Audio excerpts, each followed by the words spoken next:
নেইমারের প্রত্যাবর্তনের অপেক্ষা যেন শেষ হতে চলেছে। দীর্ঘদিনের চোট কাটিয়ে অবশেষে ব্রাজিল জাতীয় দলের সঙ্গে পূর্ণাঙ্গ অনুশীলনে ফিরেছেন দেশটির সর্বকালের সর্বোচ্চ গোলদাতা, যা সেলেসাও শিবিরে নতুন আশার সঞ্চার করেছে। বুধবার 17 জুন 2026 বিশ্বকাপ ক্যাম্পে যোগ দেওয়ার পর প্রথমবারের মতো সতীর্থদের সঙ্গে অনুশীলন করেন নেইমার। যুক্তরাষ্ট্রের নিউ জার্সির মরিসটাউনে কলম্বিয়া পার্কে অনুষ্ঠিত অনুশীলনে তাকে বেশ প্রাণবন্ত দেখা যায়। এই সময় তার সঙ্গে ছিলেন দলের দুই গুরুত্বপূর্ণ তারকা মার্কিনিওস ও রাফিনিয়া।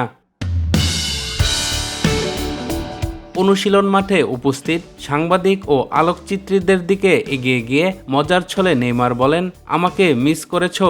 তার এই মন্তব্যে উপস্থিতদের মধ্যেও উচ্ছ্বাস দেখা যায়। কয়েকজন সাংবাদিক তখন বলে ওঠেন, অবশেষে অপেক্ষার অবসান, হালেলুয়া। পূর্ণাঙ্গ দলীয় অনুশীলনে ফেরার পর এখন শুক্রবার ফিলাডেলফিয়ায় হাইতির বিপক্ষে ব্রাজিলের দ্বিতীয় গ্রুপ ম্যাচে নেইমারের খেলার সম্ভাবনা বেড়েছে। তবে তিনি কত মিনিট খেলবেন কিংবা শুরুর একাদশে থাকবেন কিনা সে বিষয়ে এখনও নিশ্চিত কোনো সিদ্ধান্ত হয়নি। 34 বছর বয়সী এই ফরওয়ার্ড মঙ্গলবার ব্যক্তিগত অনুশীলনে ফিরেছিলেন। এরপর একদিনের ব্যবধানে দলীয় অনুশীলনে অংশ নিয়ে পুনর্বাসনের কয়েকটি গুরুত্বপূর্ণ ধাপ সম্পূর্ণ করেন। নেইমারের ফিরাকে উষ্ণভাবে স্বাগত জানিয়েছেন তার সতীর্থরাও। অনুশীলনের সময় করতালির মাধ্যমে তাকে বরণ করে নেওয়া হয়।